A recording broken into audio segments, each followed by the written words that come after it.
Olá, pessoal. Deixa eu ver aqui se está tudo ok. Aparentemente sim. Deixa eu só parar essa transcrição aqui. Aliás, vou seguir. Deixa aí, caso alguém precise. Bom, pessoal, então, bom dia, boa tarde, boa noite, a depender da hora que você estiver assistindo essa aula especificamente, né? Como eu falei para vocês, a gente vai finalizar a parte de frutas e hortaliças. Deixa eu só subir aqui a apresentação.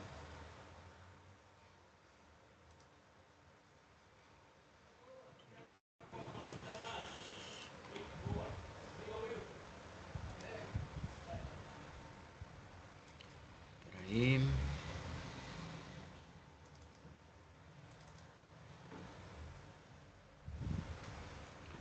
Cadê? Aqui. Bom, então como eu estava falando para vocês, a gente vai finalizar a parte de hortifrutis, hortaliças em geral. Ué, não subiu, não foi. E finalizar a parte de pescados, que foi o que a gente ficou faltando, e eu vou gravar uma outra separada.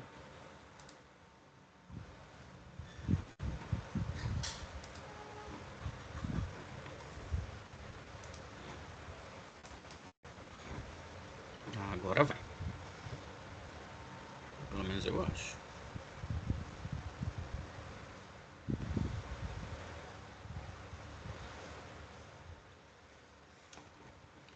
Aqui tá aberto. Deixa eu fechar aqui então para ver. Última tentativa por aqui, senão eu vou pelo outro modo.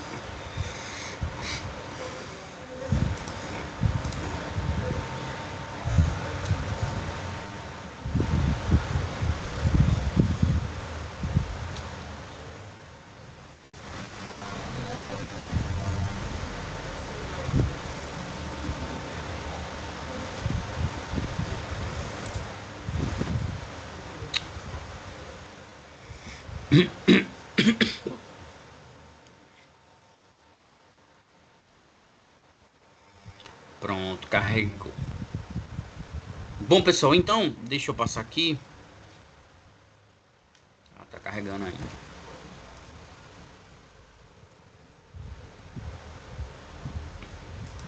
O último slide que nós falamos, se eu não me engano, foi quando a gente falou da definição, né, do que era climatério ou que não era climatério, entre outras características que a gente tinha especificamente.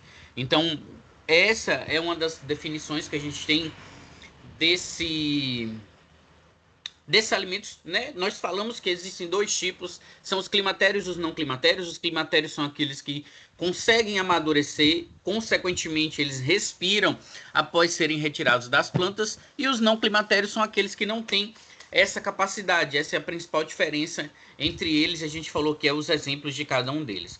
No processo de conservação, a maior parte dos hortifrutis, se a gente manter eles em refrigeração, eles duram em média de 6 dias, 5 dias, a depender da característica. Se você congelar, é interessante que você faça um processo chamado de branqueamento, que nós vimos lá nos métodos de cocção, que a intenção principal do branqueamento, né, é a inativação de enzimas.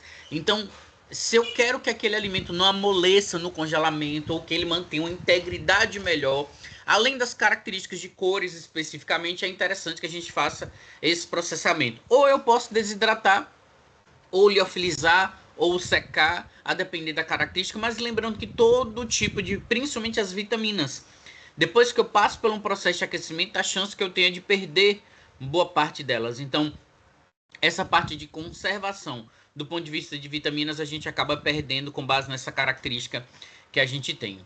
Aqui a gente falou a definição do que seria branqueamento, né? Especificamente, então ele é uma pré-cocção. Ele é considerado uma pré-cocção, onde normalmente o alimento ele vai ser colocado na água fervente, que é um meio líquido em ebulição. A gente conta em média o tempo dentro dessa água fervente vai variar de 2 até 5 minutos, sendo que, como eu falei para vocês, você pode padronizar 3 minutos para todo mundo, que funciona numa boa, mas vai depender muito da integridade do alimento. Alimentos que são muito moles, não é bom a gente branquear por muito tempo. Então, por exemplo, eu não posso branquear no mesmo tempo uma batata inglesa e uma abóbora.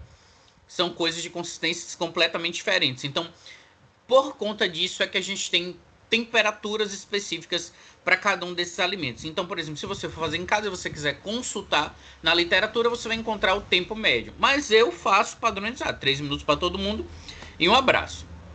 Com esse processo, como eu uso uma temperatura alta, eu consigo reduzir a contagem de micro-organismos, como vocês viram lá em microbiologia, né?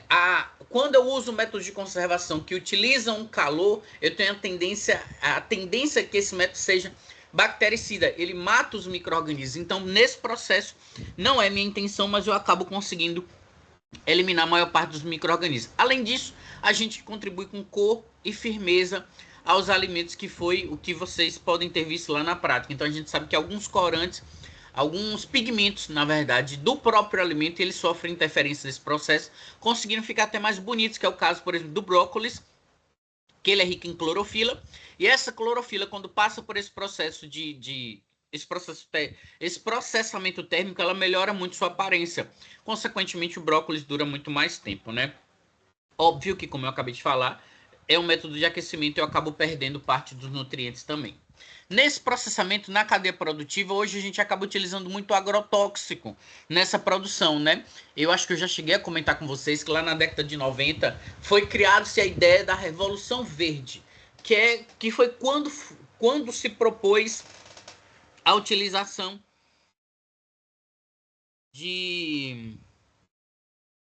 se propôs a criação dos... Ai, meu Deus, me fugiu o nome do negócio. Dos transgênicos. Então, lá na década de 90, se falou assim, olha, a população está crescendo numa escala geométrica. Se eu não me engano, é geométrica que chama, que é de 2 para 4, de 4 para 8, de 8 para 16. Mas a produção de alimentos está crescendo numa escala numérica, de 1 para 2, de 2 para 3, de 3 para 4. Então, vai chegar uma hora que não vai ter comida para todo mundo. Então, a gente precisa criar alimentos que sejam mais bombados, alimentos que sejam mais fortes, mais resistentes e que sejam maiores para conseguir alimentar toda essas pessoas. E assim foram criados os transgênicos naquela época. Qual é o problema? A gente não avalia, quando a gente cria essas coisas, o impacto tão fortemente na população. Então hoje a gente não sabe exatamente, mas o transgênico já tomou conta. A gente praticamente não tem mais alimentos que não sejam transgênicos, né? A gente tem algumas sementes, alguns poucos alimentos na natureza, inclusive, que não são mais que ainda são o que a gente chama de crioulos, né? Por exemplo, se você for comprar uma semente e ir lá classificarem ela como semente crioula, é o indicativo de que ela é ainda natural, ela não tem agrotóxico, que ela não é transgênica na maior parte dos casos. Então a gente tem essas características. Na cadeia produtiva, a gente tem ainda os orgânicos. Orgânico, a maior parte dos alimentos que são orgânicos, eles têm uma tendência a ser mais caros, porque eles têm um processo produtivo muito mais caro para se conseguir o selo de realmente ser chamado de orgânico. Então a gente tem essa diferenciação.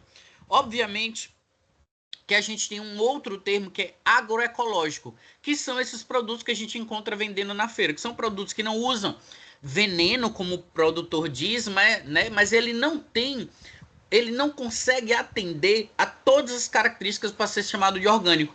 Mas ele não usa veneno na plantação dele. Então, realmente é um produto diferenciado, é um produto melhor do que os convencionais, mas ele não recebe o selo de orgânico, porque para ser orgânico, segundo a legislação brasileira, a gente tem vários parâmetros, inclusive que seus vizinhos não usem veneno na plantação. Então, é muito mais difícil e complexo criar esse tipo de alimento especificamente. Então a maior parte são agroecológicos. A gente tem alguns restaurantes orgânicos na cidade, em outros locais, que utilizam essa nomenclatura, mas depende muito da característica e do preço. Nem todo mundo está disposto a pagar.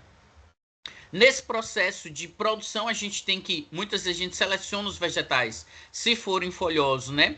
A gente elimina aqueles que têm queimaduras pelo frio, ou que foram atacados por pragas, ou que sejam murchos ou danos mecânicos. Se forem talos, hastes e frutos, a gente elimina os que têm, eles têm que estar sem rachaduras, manchas, não podem estar murchos nem ter danos mecânicos no seu processo produtivo. A gente consegue manter um produto de melhor qualidade. No pré-preparo é interessante que a gente faça a higienização, né?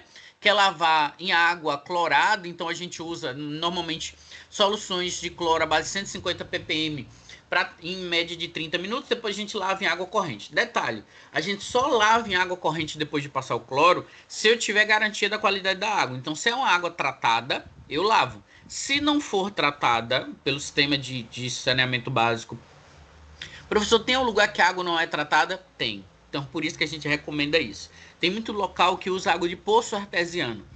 Então, se a água de poço artesiano ela não é tratada, mas vem do solo, tá limpa. Não importa, ela não é tratada. A gente não tem uma garantia fidedigna dessa qualidade. Então, se ela é tratada, a gente lava depois de passar o cloro. Se ela não for tratada, a gente não lava. Mas eu vou comer o cloro, não vai lhe fazer mal. Fique tranquilo que isso não vai lhe matar. Um rodízio que você vai, uma festa open bar, vai lhe fazer muito mais mal do que isso aí. Então, a gente tem essa característica no processo de pré-higienização. E aí, nos pré-preparos, a gente tem cortes, que é isso aqui, vocês viram tudo com Mariana lá na aula prática, né? Principalmente os tipos mais básicos. Dentre esses, a gente sempre chama a atenção do Julienne, do Chiffonade, do Brunoise, que são cortes mais comuns da gente utilizar na nossa casa, no preparo de modo geral. E no preparo, a gente vai buscar, né? Diminuir a contagem de micro-organismos, melhorar a qualidade sensorial desses vegetais, além de reter nutrientes. Se eu falo de hortaliças inteiras, com cascas, cozidas sempre com pouca água e de modo mais rápido, quanto mais eu sigo essa prática, melhor a qualidade nutricional desse meu alimento, né? Se eu quero aumentar a biodisponibilidade dos nutrientes e compostos bioativos, a gente evita a ação de compostos antinutricionais, que são substâncias que competem umas com as outras. Por exemplo, a gente tem que alguns tipos de cereais integrais são ricos em oxalato. Oxalato interfere na absorção do cálcio, por exemplo. Interfere na absorção de algumas vitaminas. Então a gente controla a partir dessas características que eu estou citando para vocês. Entre os pigmentos vegetais, a gente começa falando de um dos mais conhecidos, que é a clorofila. Essa clorofila ela vai estar localizada dentro das células dessas plantas, né? Desses alimentos de modo gerais, que são chamados de cloroplastos. E aí, normalmente, se tem clorofila, tem carotenoide também. Lembrem que cada pigmento ele tem uma coloração específica. Então, se eu falo de clorofila, eu falo do verde. Se eu falo de carotenoide, eu falo do laranja, do amarelado. Professor, mas se eu olho uma folha, a folha é verde, eu não vejo amarelo nela, até secar. Então, a clorofila ela é majoritária. Então, quando a clorofila é degradada pelo processo de envelhecimento da folha, que cor ela fica? Amarelada. Então, quase sempre onde você vê clorofila, você vê carotenoide também. Então, ela vai conferir a cor verde ao vegetal e a grande maior parte dela é insolúvel em água. E uma característica que ela tem é que, normalmente, em meio alcalino, você tem a remoção do grupo fitol. Alcalino é pouco ácido, né? É uma solução não ácida. Então, você tem a remoção do grupo fitol, que transforma a clorofila em clorofilina. Essa clorofilina dá uma cor mais intensa, principalmente se o pH for acima de 8. E isso causa um amaciamento excessivo por hidrólise da pectina. A gente tem uma degradação das vitaminas do complexo B, que também são sensíveis à alcalinidade. Então, a grande maior parte dos vegetais, se você colocar numa solução com pH acima de 8, esses que são ricos em clorofila, primeiro que a cor muda levemente, vai ficar um pouco mais escurecida. E além disso, a maior parte desses vegetais vão ficar mais macios por esse composto. A gente ainda tem, né? Deixa eu ver se eu consigo. Essa aqui, não. Em meio ácido, essa clorofila se transforma em feofitina, que tem uma coloração marrom ou verde oliva, que é um verde mais escurecido. Detalhe, gente, releve, que eu sempre brinco que homem só enxerga cor básica. Então, para mim, é verde ou é marrom. Verde oliva é um verde amarronzado, vamos dizer assim. Isso acontece principalmente quando você vai cozinhar vegetais ricos em clorofila com a panela tampada. Então você tem um acúmulo de ácidos orgânicos e esses ácidos orgânicos deixam o alimento mais ácido. E, consequentemente, essa clorofila se transforma em feofitina e dá essa coloração amarronzada. Tipo quando você cozinha vagem. Na hora que você coloca a vagem com a panela tampada, a tendência é que ela fique meio amarronzada, meio verde, escurecida, por assim dizer. Se eu não me engano, vocês também tiveram aula prática para falar sobre isso. No caso dos carotenoides, também vão estar no cloroplasto, mas eles dão uma coloração amarelada ou alaranjada, e eles vão conferir essa coloração aos alimentos, né? Existem mais 600 tipos de carotenoides, e desses 600 tipos, em torno de 50 são precursores da vitamina A. Ou seja, no nosso corpo, esse carotenoide vai se transformar em vitamina A no seu processo de metabolização. Então, a gente tem essa característica. Na maior parte deles, né, a gente tem o alfa-caroteno, que, na verdade, a gente tem o alfa, o beta e são os dois principais, o alfa e o beta-caroteno. A gente ainda tem a beta-criptoxantina, que são os três principais carotenoides do grupo. Detalhe, a gente sempre vai ter em tudo que for laranja ou amarelado, como por exemplo azeite de dendê. Azeite de dendê é extremamente rico em beta-caroteno, por conta dessa coloração que ele tem. O carotenoide é uma substância muito importante no nosso corpo. Meu Deus do céu.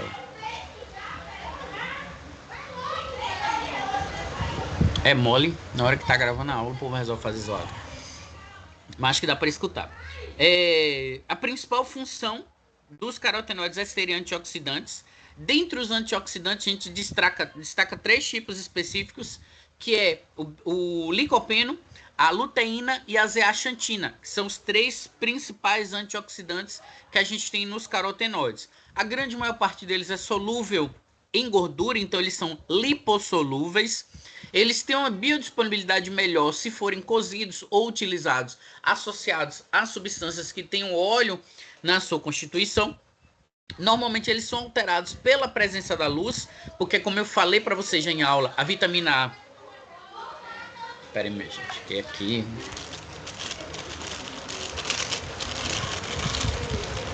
Vai ser difícil. Até, glória a Deus, o povo tá dando aqui no vídeo.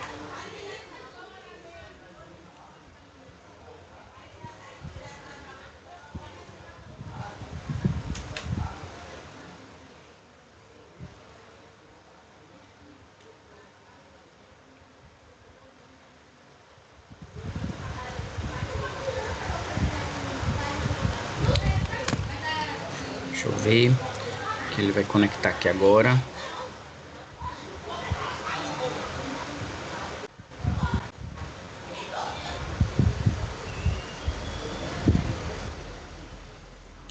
Acho que é esse aqui.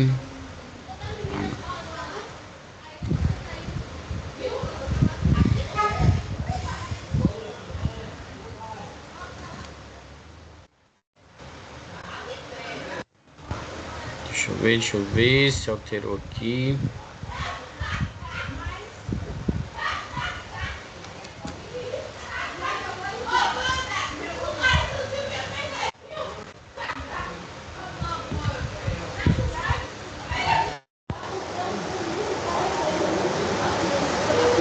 Deixa eu ver. Pronto. Acho que dá para ouvir. Acho que dá. Tá funcionando. Pronto. Então, o que acontece? Na maior parte dos... Eu passei? Deixa eu ver. Passei. Normalmente, como eu falei para vocês, a vitamina A, ela não consegue se manter estável na presença de luz, ela sofre uma isomerização pela presença de altas temperaturas. A gente não consegue utilizar altas temperaturas. A grande maioria diferença com pH, então, alimentos que são alaranjados, se é ácido ou escurece, eles vão na sua constituição e fazem essa alteração geral. Já os flavonoides não interferem na coloração dos alimentos da agricultura. Eles têm características de as nossas mais livres. A gente já falou também e flavonoides, as antocianas vermelhas e azuis,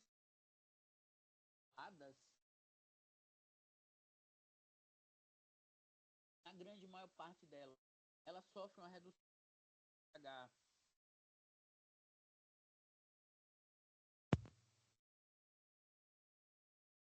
Sofrem redução. Deixa eu ver se voltou. Na grande maior parte dela, elas sofrem redução na presença do pH, que dá uma coloração vermelha mais intensa. E se eu coloco algum tipo de base, né, ela fica coloração mais azulada. Essa é a principal diferença entre elas na maior parte dos casos. Já as antocyantinas têm um pigmento um pouco mais amarelado, que é muito comum em repolho branco e algumas batatas. No pH mais básico, elas se tornam elas ficam mais brancas, e se for numa substância mais básica, elas ficam amareladas. Temos ainda a betalaína, que é o que dá cor à beterraba. Então o vermelho e o amarelo, que são comuns da beterraba, se deve principalmente a esse pigmento, que é a betalaína. No preparo, se for folhoso, por exemplo, pela presença da clorofila, preferencialmente a gente tem que consumir cru, ou se for fazer o cozimento, tem que ser rápido com panela destampada, para que não forme especificamente a feofitina, como a gente falou anteriormente, que é uma característica básica que eu não quero que aconteça.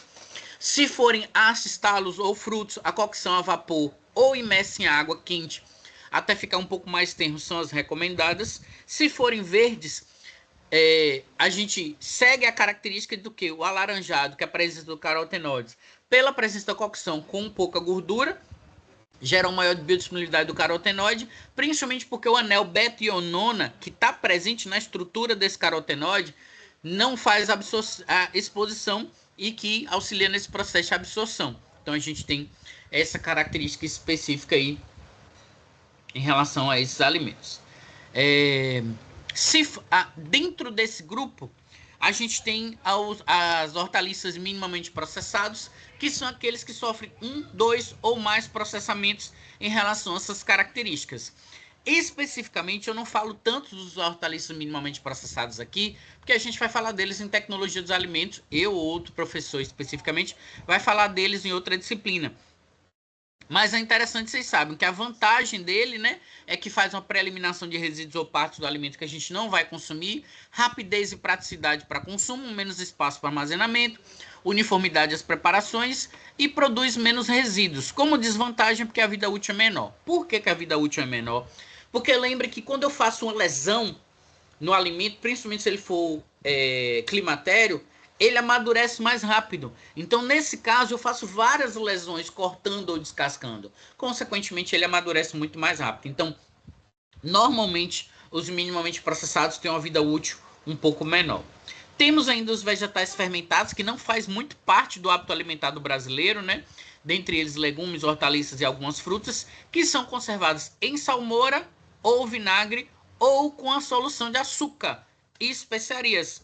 Lembrando que quando eu coloco cravo ou canela dentro da minha compota, por exemplo, não é só para dar sabor. Lembrem lá de microbiologia que a gente tem fatores que são antimicrobianos naturais. Por exemplo, a canela tem uma substância chamada de aldeído cinâmico, que é um antimicrobiano. Então funciona muito bem. O cravo tem aldeído cinâmico, entre outras substâncias especificamente que podem estar presentes, como o orégano, o cravo, a canela, o alho que tem a lisina, a cebola que tem quercetina. Então todos eles são antimicrobianos naturais. Em relação às frutas, são produtos de uma ou mais flores, como a gente falou lá no início. Eles podem ser carnosos, que aí a gente divide ele em bagas, né? Que pode ser uma ou mais sementes livres e destacadas, como o caso da uva, do tomate, da abóbora, da laranja, ou drupa, que é uma única semente ou caroço. A principal diferença entre os carnosos são essas, que ele pode ter várias sementes, que é chamado de baga, ou uma única semente, que é chamada de drupa. E alguns frutos que são secos, que é o caso da polpa, não tem água na sua constituição, que é o caso da noz.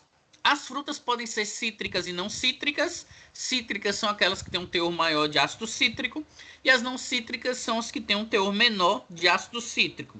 E ainda temos as oleaginosas, que dentro dos hortifrutis, dos vegetais, ela é considerada uma fruta, uma vez que ela nasce a partir de uma flor. Então a gente tem essa definição que para ser fruta, um dia foi flor. Inclusive, acho que tem uma música que fala isso, né? Acho que tem uma música aqui do Nordeste que fala alguma coisa sobre isso. Já escutei isso em algum lugar. Temos produtos dessas frutas, como é o caso da polpa de fruta, que é o produto obtido que é o produto obtido das frutas não fermentadas, não diluído e pasteurizado, né? Essas são as etapas de processamento da polpa de fruta que também a gente vê posteriormente em outras disciplinas. E a história de que coloca água ou não coloca água depende muito do fabricante, mas a recomendação. E segundo a RDC, né, que é a Resolução de Diretriz Colegiada, que fala da produção de polpa de fruta, normalmente ela não deve ter água em sua constituição. Não vou falar aqui do processamento, porque a gente fala em outra disciplina, como eu já falei para vocês. No caso das geleias, é o produto obtido pela cocção de frutas inteiras ou pedaços, polpas ou suco dessa fruta com adição de açúcar, água. Então, assim, o que eu quero que vocês entendam? Que para fazer geleia eu preciso ter açúcar, preciso ter água e eu preciso ter pectina e ácido. São essas as principais constituições para que o alimento se torne geleia. A pectina é uma fibra solúvel que está presente em vários alimentos, principalmente alimentos como maçã, umbu, manga, todos são ricos em pectina. Então eu consigo fazer geleia dos frutos que contém pectina sem precisar colocar pectina externa. Por exemplo, eu não consigo fazer geleia de maracujá sem extrair pectina de outro lugar para colocar nele, para poder fazer a geleia. Já, por exemplo, morango, cortou o morango, botou na panela. Com açúcar, ele vira geleia sozinho, porque ele tem água na sua constituição. Botei o açúcar, ele tem pectina na sua estrutura e ainda tem ácido. Então ele tem as 4 coisas essenciais para se transformar numa boa geleia. Então ele vira geleia sozinho. Relembrando, ó, preste atenção, para se fazer geleia, eu preciso de açúcar, água, pectina e ácido. São essas 4 coisas que são essenciais para eu produzir uma boa geleia. Temos ainda as compotas de frutas, que nada mais é do que a fruta dentro de uma solução, que pode ser de açúcar. Normalmente é de açúcar, dentro da sua característica. Aqui é só que alguns frutos especificamente, como é o caso das castanhas e nozes, são extremamente calóricos, né? Então, por exemplo, 6 a 8 castanhas de caju ou 4 castanhas do Pará equivale a 130 calorias. Então, não é para encher a barriga desse tipo de alimento especificamente, porque eles são ricos em lipídios. Apesar de serem lipídios monoinsaturados, eles têm a característica de serem mais calóricos em relação aos demais. E sempre que você for guardar, é interessante guardar na casca para diminuir a exposição à luz e ao ar, porque tanto a luz como o ar, eles promovem a oxidação do lipídio. Então, se você quer comprar e guardar por um maior período de tempo, você tem que pensar nisso, né? Em geral, é recomendável que a gente guarde por no máximo 2 meses, né? Para evitar a produção de peróxidos, não ter um aumento da acidez, consequentemente não sofrer rancificação oxidativa por conta da gordura, que a gente vai ver em outra aula especificamente o que é isso. Por fim, a gente tem as leguminosas, né? Que são aqueles tipos de frutos que são produzidos a partir das sementes com maior teor de gordura e proteína em relação aos demais. Normalmente são da família Leguminae, que crescem dentro de uma vagem. Essa é a principal definição do que é uma leguminosa. Entre elas, a gente tem o mais popular, que é o feijão, que a gente tem todos esses tipos aqui específicos de feijão. E uma coisa interessante é que normalmente ele tem todos os aminoácidos essenciais, com exceção da metionina, que vai estar lá no arroz. Por isso que diz que a alimentação do brasileiro é uma das melhores, porque a gente combina arroz com feijão. Então arroz é pobre em lisina, que tem no feijão, e feijão é pobre em metionina, que tem no arroz. Combinando os dois, a gente tem uma proteína de alto valor biológico por essa combinação. A grande maior parte das oleaginosas são ricos em oligosacarídeos, que são de 3 a 20 unidades de açúcar, principalmente estaquinose e rafinose, que são metabolizados pela microbiota intestinal, causando fermentação, consequentemente a produção de gases. Por isso que é obrigatório que a gente coloque as leguminosas de remolho, né, para evitar, primeiro para cozinhar mais rápido, segundo para evitar que esses gases sejam fermentados dentro do seu intestino, produzindo esse excesso de gases. Então, por isso que a gente faz a maceração ou remolho, né, que são 2 partes de água para uma parte do grão. A gente deixa de 8 a 12 horas trocando a água, nesse período especificamente, de preferência na geladeira. Mas é importante que você faça. A regra recomendada é essa. A temperatura não pode ser acima de 20 graus, por isso que é recomendado dentro da geladeira. E com isso a gente vai promover que os oligosacarídeos sofram um processo de redução e produzam menos gases. É como se eu hidratasse o carboidrato. Esses oligosacarídeos são carboidratos. Então eu hidrato ele para que quando ele chegar no seu intestino ele não sofra fermentação, que ele já vem hidratado desde o alimento. Com isso eu também reduzo o teor de taninos, que são fatores antinutricionais, e eu também diminuo o tempo de cocção, como eu já tinha falado para vocês. Temos as hortaliças raízes, né? Que aí a gente tem os tubérculos, que são aqueles que crescem sempre abaixo da terra e são ricos em carboidrato. Então, todos esses tipos aqui. Normalmente, a fração radicular comestível do vegetal é raiz, como a gente acabou de falar. A gente tem raízes com menor teor de carboidrato, que é aqueles que tem de 5 a 20%. Tem os tubérculos serosos, que tem elevada concentração de açúcar simples na sua constituição. E tem algumas batatas que apresentam algumas partes esverdeadas, que a gente viu milhões de vídeos aí na internet, que é câncer, que é isso, aquilo outro, não sei. Não, na verdade, a gente não indica para consumo a parte esverdeada, porque ela é sinal de que o vegetal está brotando. E se ele está brotando, não é indicado para consumo, porque ele vai ter um menor teor de nutriente, porque a maior parte dos nutrientes está sendo enviado para a planta que está nascendo. Então não é mais tão recomendado. E esse esverdeado é a presença dessa substância aqui, ó, solanina, que é um alcaloide que pode ter ação tóxica e normalmente eles são termorresistentes. Então, se diz que não poderia consumir por conta dessas características específicas, mas o teor de solaninas na maior parte dos vegetais não são tão grandes assim para causar esse tipo de problema. Mas, em geral, a gente tende a evitar se ele estiver esverdeado ou estiver brotando por conta dessas características. Quase sempre esses tipos de alimentos a gente faz cocção úmida para fazer a gelatinização do amido e promover a cocção. Pronto, beleza? Vamos para o outro, para a gente finalizar.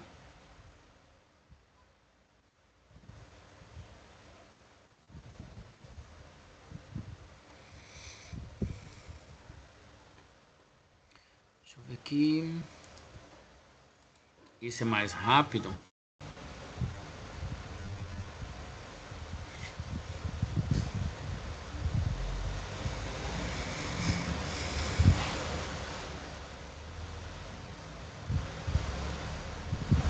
Acho que ele está aberto.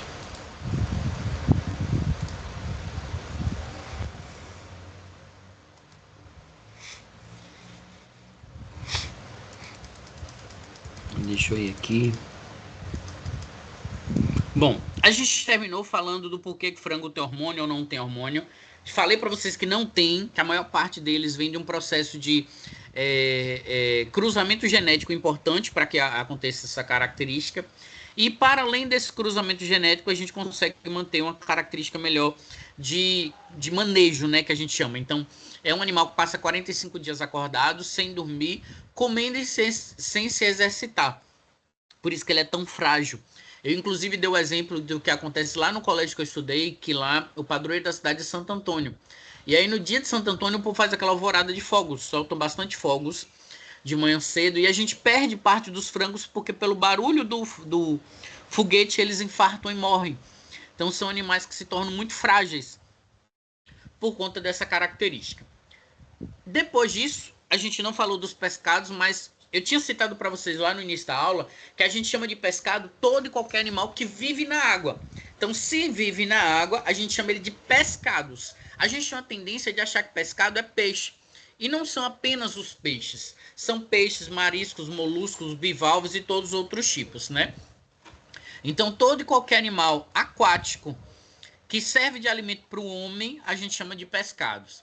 Né? Esses pescados podem ser marinhos ou de água doce, ou seja, vivem na água salgada ou na água doce, pode ser peixe, mariscos, cetáceos, quelônios e por assim vai. Entre os peixes podem ter esqueleto cartilaginoso ou solguerria, podem ser peixes migratórios, a grande maior parte dos peixes migratórios a carne tem mais gordura, porque ele armazena gordura para o período que ele passa viajando pelo mar, que ele não pode encontrar comida tão disponível assim. E tem os peixes de músculo branco, que é o caso dos que a gente mais consome especificamente, e eles têm essa característica por terem menos gordura em relação aos demais. Em relação ao valor nutricional, a gente tem peixes, eles têm proteínas de alto valor biológico na sua constituição, e alguns são ricos em ácidos graxos ômega 3, que são os precursores das prostaglandinas e leucotrienos, que são substâncias que ajudam no controle da pressão.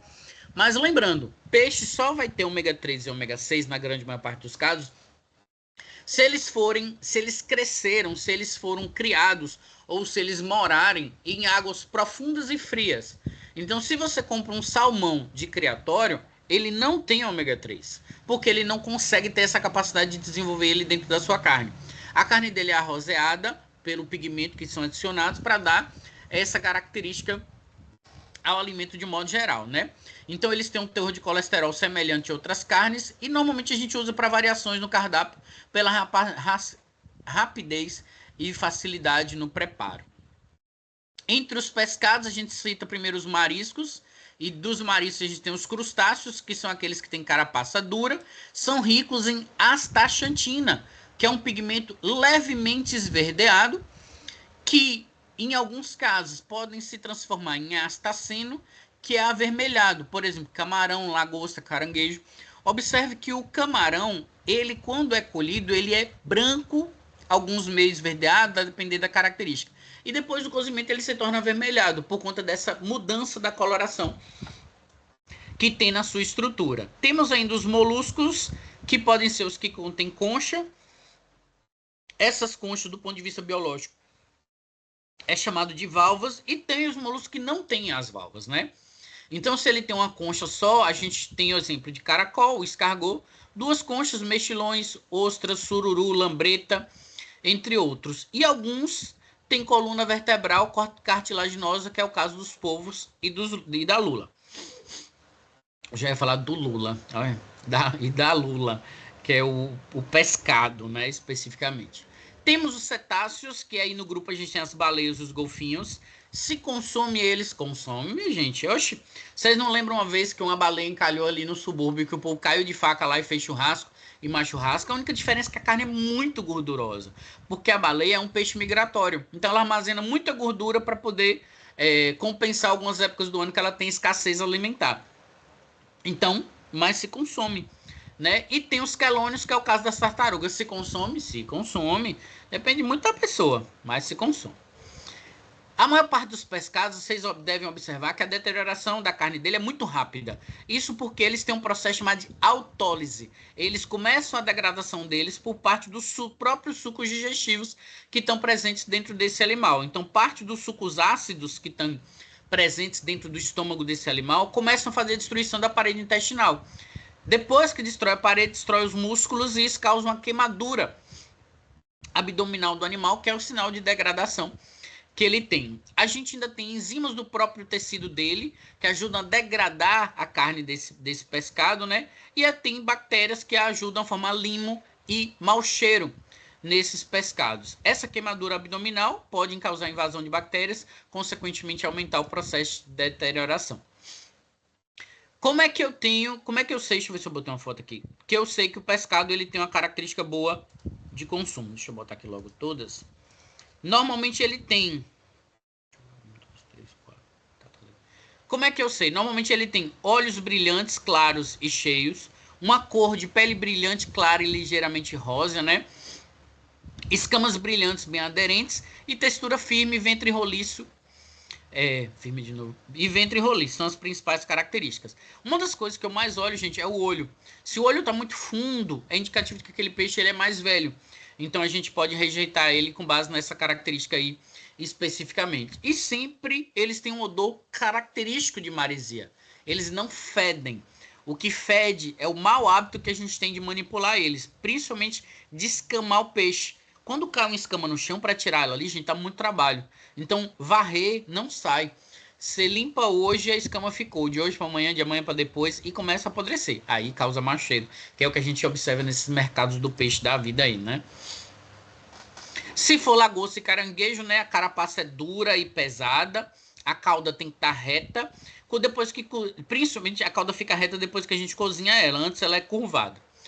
Se for fresco, a gente deve ser recebidos de preferência vivo, com um cheiro leve de mar, né? E sempre mantido ele úmido para garantir uma melhor conservação desses animais. Aqui é o camarão, então ele tem algumas características específicas, como a gente falou, né? Então, ó, olho de cor negra e bem destacado, uma cor rosada ou acinzentada, um odor bem característico e aspecto curvo, mas deixando sempre escapar facilmente as pernas e o cefalotórax com carapaça bem transparente.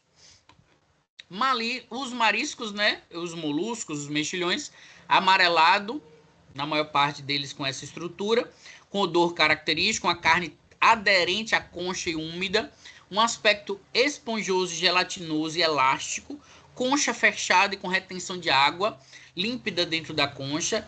Na grande maior parte de alguns, eles são cinza claro, se for no caso das ostras, e a gente rejeita se a concha estiver aberta ou quebrada. Por quê? Aí vem uma curiosidade super interessante. Na maior parte dos mariscos, eles são biofiltradores. Enquanto ele está aberto, a água está passando aqui dentro dele, ele está filtrando a água. E ele vai acumulando a sujeira. A água entra, ele filtra e a água sai limpa. Ele filtra a água do mar. Chega uma hora que ele filtrou tanto que ele está cheio de sujeira que ele fecha. Quando ele fecha, ele defeca. Então, se ele está fechado, ele está limpo, porque ele defecou. E ele limpou tudo que ele tinha feito de filtração. Se ele está aberto, ele está acumulando sujeira. Tanto que as marisqueiras sabem que se você pega um marisco aberto e leva, na hora que você vai fazer tipo um cozimento que elas fazem, né, no processo de mariscar, você pode perder os outros todos, porque aquele dali fermenta muito rápido. Ele azeda muito rápido e ele pode perder os outros que estão ali junto com ele. Por quê? Porque ele está sujo, consequentemente ele estraga mais rápido. Aqui é o per capita. Na verdade, aqui é o percentual de perda que a gente tem em segundo livro de Ornelas, né, em relação aos pescados. Então, por exemplo, ó, vamos mais arraia. Se você pega 1 quilo, você perde em torno de 350 gramas em relação. Então, você tem 35% de perda, que é uma das maiores perdas que a gente tem aqui. Seguido da merluza, que a grande maior parte dela a gente consome na forma de postas. E aí, se você consome na forma de posta, você acaba perdendo uma boa parte no processo de limpeza. Quem menos perde aqui, ó, badejo, só em torno de 13%. E pescadinha, em torno de 15%. Porque normalmente, gente, se o peixe é muito pequeno, a gente não descarta, né? A gente só faz uma limpeza prévia dele ali, tira as vísceras e a gente consome ele quase que inteiro. Aqui é o per capita de modo geral. Filé de frango são 150 gramas. Se for peito com osso, 220 gramas. Se for filé de frango empanado, 120 a 150. Filé de peixe até de 120 a 150. Posta de peixe, 200 gramas. Cane, cama, 20 gramas. Lagosta, 300 gramas. Só um detalhe, muita gente acha que cane é carne de caranguejo. Não é, viu? É carne de peixe, que a gente chama de carne mecanicamente lavada. Então é quando você pega partes do peixe que não seriam comestíveis habitualmente, faz um processamento nela e transforma naquela pasta carne. Então é peixe. No preparo, a gente prefere preparar com elevado teor de gordura. Normalmente a gente usa o calor seco. Se for em filés, normalmente eles não têm espinha. Consequentemente, eles são mais apropriados para idosos, crianças e professor Ícaro, que eu não gosto de peixe com espinha, então só como se for filé. Crustáceos com ou sem carapaça, né? Normalmente, se eles estiverem sem carapaça, podem ter passado por excessiva manipulação, que é o caso dos crustáceos depois de limpo, né? Como de vantagem e desvantagem, a gente pode ter um cozimento mais rápido, porque senão ele degrada também mais rapidamente, que é o caso de uma mariscada. Lula, a gente faz remoção da pele. Lula e polvo, a gente aproveita os tentáculos e todo o resto do animal. Se for moluscos com concha, a gente faz a limpeza para remoção de sujidades e cozinha no vapor. O vapor que forma internamente acaba fazendo com que a concha se abra depois, né? Normalmente o cozimento deles é mais rápido, porque eles têm um elevado teor de tecido conjuntivo e uma carne mais macia em relação aos demais. Aqui são exemplos de algumas preparações que você pode fazer de peixe, de camarão, de ostra e de polvo, que aí não vem ao caso. E essas são as principais referências do material que a gente usa para essa aula. Entre os livros, muita gente às vezes fica perguntando de livro, mas eu sempre indico aqui, ó, para tudo, gente. Esse é o livro melhor que a gente tem para técnica dietética. Não é melhor porque ele está um pouco velho, ele está um pouco defasado, mas é o que fala de tudo. Então, normalmente, Ornelas e Philips São livros que vocês têm na biblioteca e são os livros que melhor falam de técnica dietética de um modo em geral. Então, muito obrigado pela presença de todos, excelentes estudos e até sexta-feira. Tchau, tchau, pessoal.